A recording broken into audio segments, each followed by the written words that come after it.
Hello everybody. We're gonna paint together this view from Madrid. This is a building where the University for Industrial Engineers is located, and there's also a museum of natural arts in that place. We're gonna paint it in a kind of evocative way. It's gonna be a painting where the building will seem to kind of blend in a misty environment, or we're not gonna paint the whole thing. Okay, we're gonna focus on the building, and we're gonna try to give it a dreamy look. Let's say, so let's go for it. Um, I'm just gonna lay the basic structure of the drawing here. We're not gonna spend too much time doing it, and I'm just gonna focus mainly on the dome and some parts of the surrounding areas of next to the dome in the building. But the rest I'm gonna leave it quite unpainted. Quite, I just wanna leave the environment unpainted. Let's say. So I just wanna paint the building. Okay. Um, you could think about this kind of painting as a way for you to explore a subject, to take quick notes when you're outside. It's gonna be a painting where the main character is the building and the rest is not important. Okay, so um, yeah, let's do it like that.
The drawing is almost over.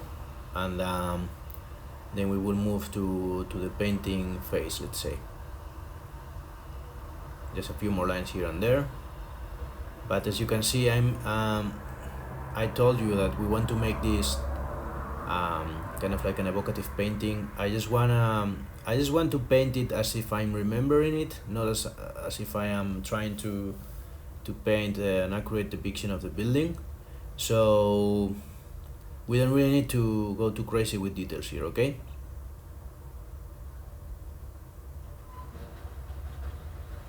All right. Now we're gonna move to paint this.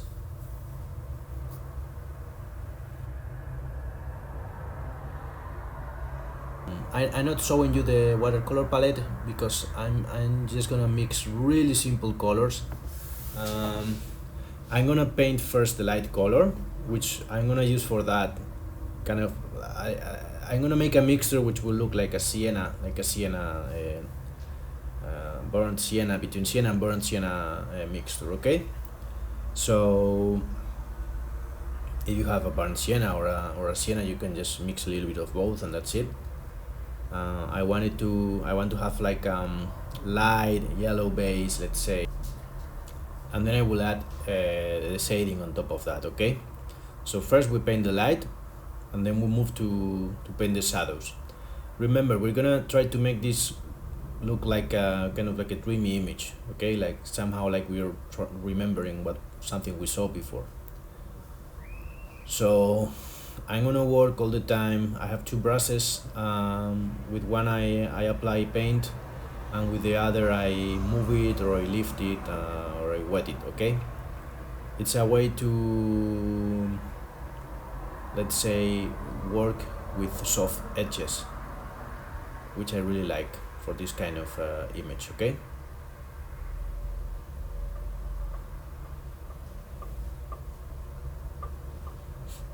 I am painting the light now, but I try to leave small gaps here and there to create an illusion of highlights, and I also lift paint with a paper tissue in some parts because they're lighter, they're more illuminated than others, and you can see that I'm working from the top down. The top of the building is gonna be kind of like a hard edge because it's the silhouette between the building and the sky. But then as I go down in the original image, there's some vegetation in that area, and I don't want to paint the vegetation. I just want to suggest the idea that the lowest part of this building is surrounded by trees, just by leaving them kind of like unpainted. So it's like the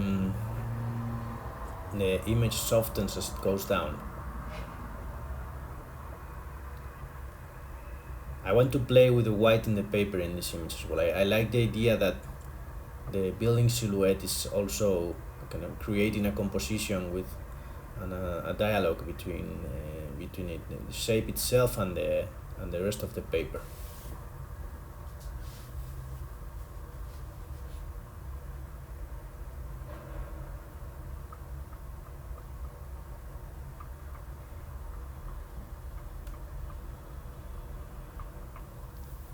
The color is more concentrated next to the dome, which is the most important part for me, and then it kind of mellows down as it goes away from it.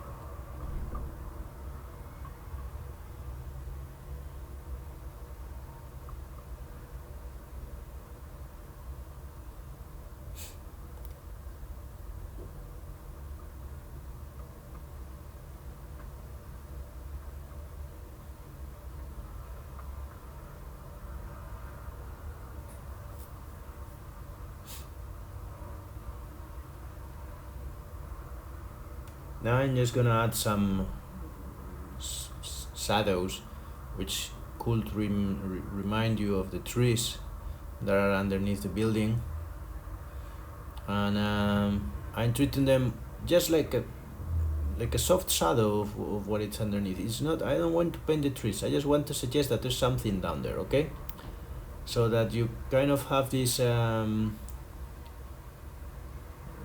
big shape which has some texture in it, and that's it. I don't want to be literal on this one, okay? The lowest part of this composition is quite foggy, let's say, and I want to leave it like that. I'm just trying to create some texture here, and some people will see trees, some people will see whatever. It's just a way to get some variance in the shape that we're painting, okay?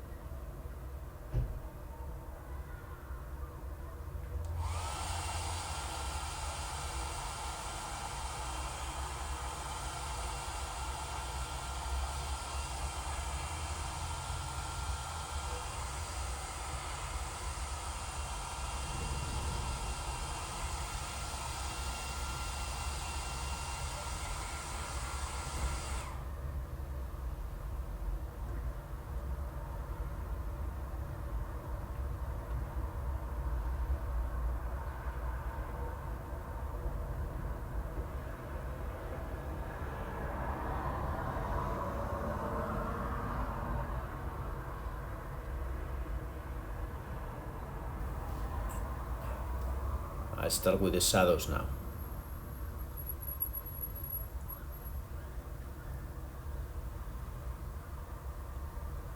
This seems to be slightly wet. Yeah, I'm gonna dry it a little bit more.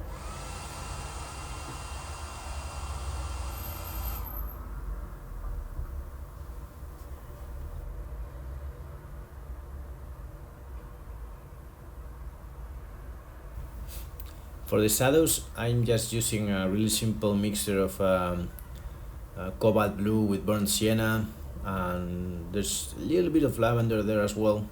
I just want to have a gray that tips a little bit towards the blue, but it's really gray. So any gray that you can mix will work, okay? And again, I'm gonna lay the shadows with one brush, and then with another I'm gonna move them in order to blend them with the rest of the painting. I always like doing this blending thing, right?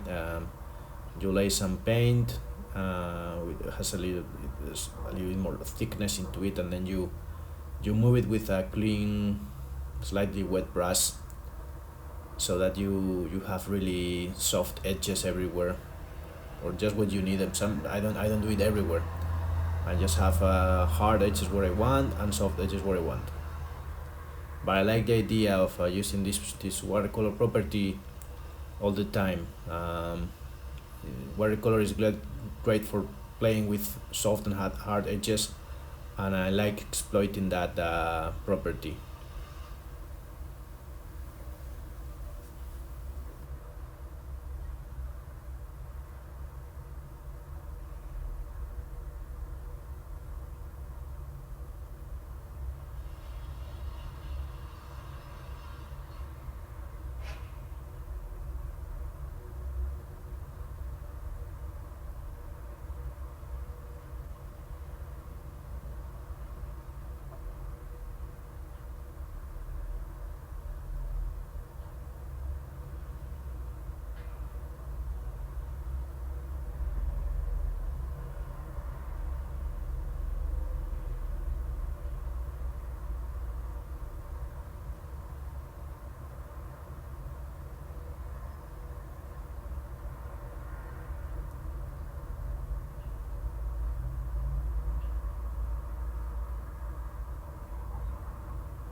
Just remember, be mindful when you are working shadows like I'm doing now, and leave gaps here and there in order to suggest highlights like I'm doing here, okay?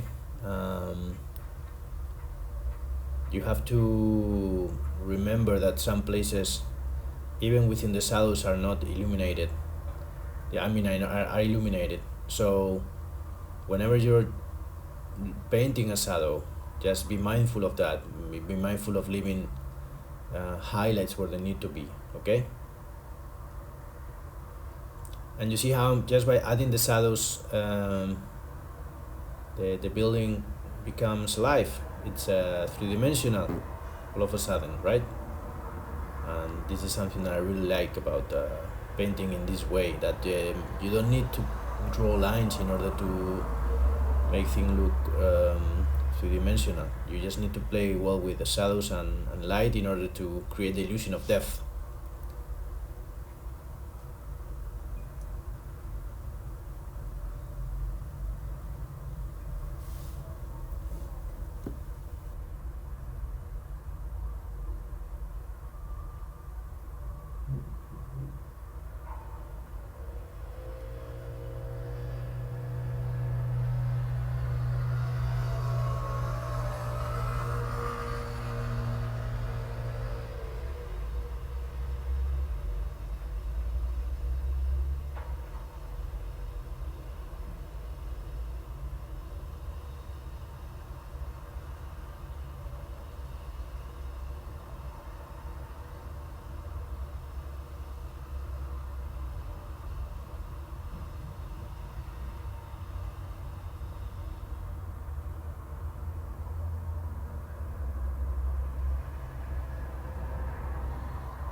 Now I'm working with a smaller brush in order to add a few details here and there that are important. I will probably come later with a liner in order to make some more dramatic highlights, let's say.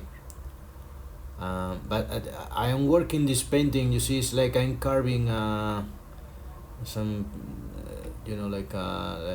like a stone. No, I'm making the drawing slowly become real. No, like it starts really foggy, really um, non-defined, let's say, and I am just slowly making it appear to the human eye, right? It's like I am discovering that the drawing, which was already in the paper. Let's say it's a let's say poetical way to put it. But I like painting in this way, um, just slowly adding some layers of information until everything kind of starts to fall out in place. And you can see how I am adding darker details next to the focal point or the point of interest, which is the dome for me, and the rest of the painting I'm adding details in a really light way. Let's say they're just suggested. You almost don't see them, no, in some places.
I want to darken a few areas now, um, to just give it a little bit more contrast. I'm using the same mixture as before, some in this case some ultra blue with burnt sienna. You can mix a blue and a brown and you will get to kind of like neutral grays that you can tip them blue if you add more blue, you can tip them brown if you add more brown. But the idea is if you mix the both, you can get some really nice grays and dark grays in order to have highlights on your paintings. Okay, so I'm just gonna darken a few areas using this mixture to make a little bit more contrast into the painting, and that's more or less it. I'm not gonna work it out much more. This is the way I wanted to go with this one. What I like about painting like this is that everything looks really evocative. Let's say it seems like the painting is more like a memory and rather than a real depiction of what you see, and it's also a really economical way to paint. Let's say you don't really need much time in order to make something like this work. We are just focusing on the building. We're like ignoring the surroundings. We're ignoring the sky. So you don't need much time in order to create something that works. And that's what I like about painting like this. It's fast and you can do it everywhere. I am using just 2 or 3 colors, so if I wanted to paint in the street, it will be easy for me to work it out without carrying too many materials. So I encourage you to paint like this every now and then. It's kind of liberating because you don't need to work the composition too much. You're just working a building that you like, and that's it.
I'm going to add yet a little bit more details in some areas, but this is basically done. I just want to darken a few areas, not directly next to the focal point, just to take the eye a little bit away from it. Um, it's always good to have you know areas that have a little bit contrast, a little bit separated from each other, so that you kind of make the eye navigate a little bit through the whole painting and not just stay on one point, right?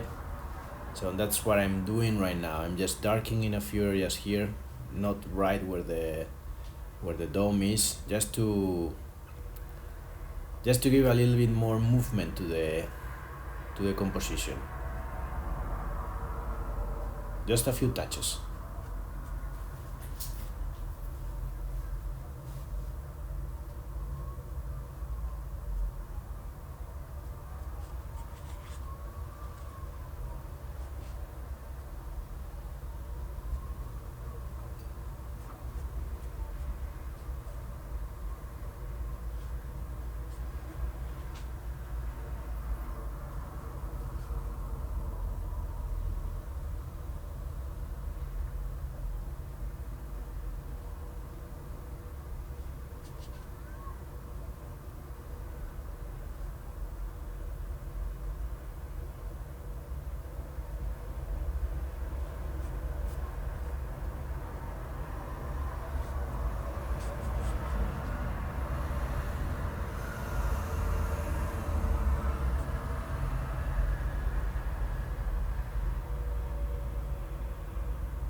And this is more or less it.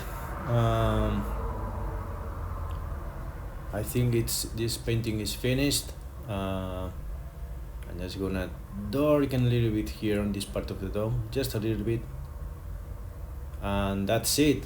I hope that you liked it, and I hope that you learned something with me. That will make me really happy. See you soon.